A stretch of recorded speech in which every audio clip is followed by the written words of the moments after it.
Doctor Gupta, ये जो week है ये ईटिंग डिसऑर्डर्स वीक है। सबसे पहले तो आप हमें ये बताइए कि इसकी क्या इम्पोर्टेंस है। ये होता है एक एबनॉर्मल ईटिंग पैटर्न और बिहेवियर जो कि बच्चों में भी हो सकता है और एडल्ट्स में भी हो सकता है।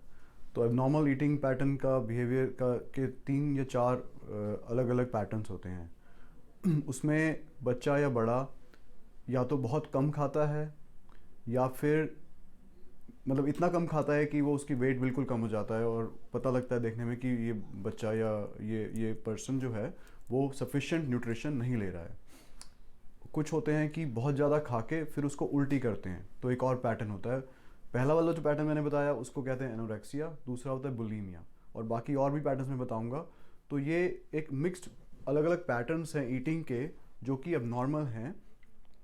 उसको इसीलिए हम वो उसकी अवेयरनेस बढ़ाने के लिए ईटिंग डिसऑर्डर्स वीक ऑब्जर्व करते हैं। ईटिंग डिसऑर्डर्स क्या होते हैं और कैसे हमें पता चलता है कि बच्चों में या बड़ों में कुछ ठीक नहीं है।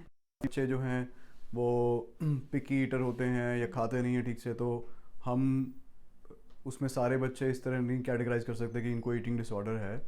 तो ईटिंग डिसऑर्डर के जो फीचर्स हैं जिसमें कि कंसर्न होने वाली जो बात है उसमें हमें, जैसे बच्चों का रेगुलर पीरियोडिक हेल्थ एग्ज़ाम होता है, उसमें उनका वेट और हाइट होती है।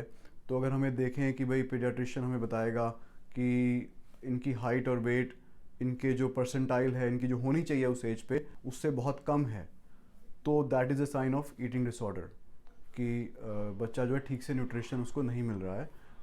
उसका साइन ये भी हो सकता है, ईटिंग जरूरी नहीं है कि उसका मतलब ईटिंग डिसऑर्डर ही है, पर उसका साइन ये कि इन्वेस्टिगेट करना जरूरी है कि बच्चे की हाइट और वेट अपने उस हिसाब से क्यों नहीं बढ़ रही।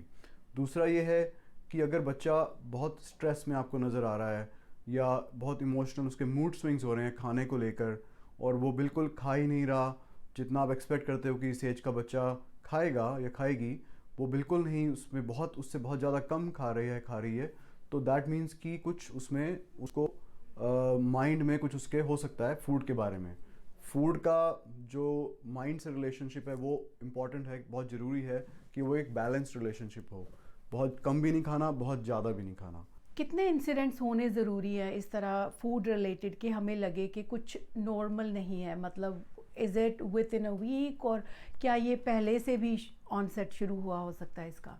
क्या कभी 1-2 बार हफ्ते में बच्चे ने उल्टी कर दी बाय चांस या कोई खाना ठीक से नहीं खा पाया, तो क्या वो ईटिंग डिसऑर्डर है?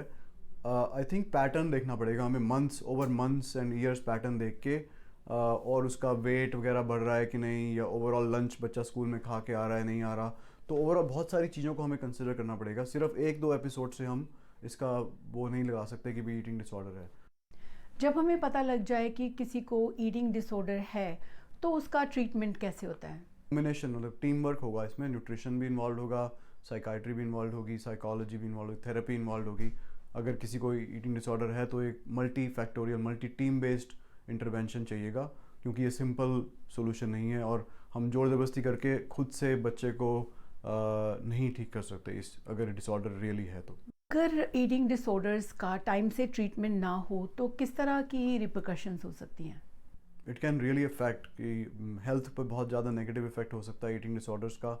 अगर बिल्कुल नहीं खा रहा है बच्चा तो वेट बहुत कम होने से बोन्स वीक हो जाती हैं, फ्रैक्चर का रिस्क हो जाता है। फीमेल्स में पीरियड्स बंद हो सकते हैं, पीरियड्स ठीक से नहीं आते हैं और बोन्स वीक हो जाती हैं बिकॉज हार्मोन्स सारे इफेक्ट हो जाते हैं बॉडी के। और अगर कोई ज़्यादा खा रहा है तो उसको फिर वेट गेन की समस्या हो सकती है, ओबेसिटी हो सकती है, diabetes at a very young age कुछ बच्चों को हो जाती है, ब्लड प्रेशर बढ़ सकता है और बहुत सारी बीमारियां जो हैं आगे उससे हो सकती हैं।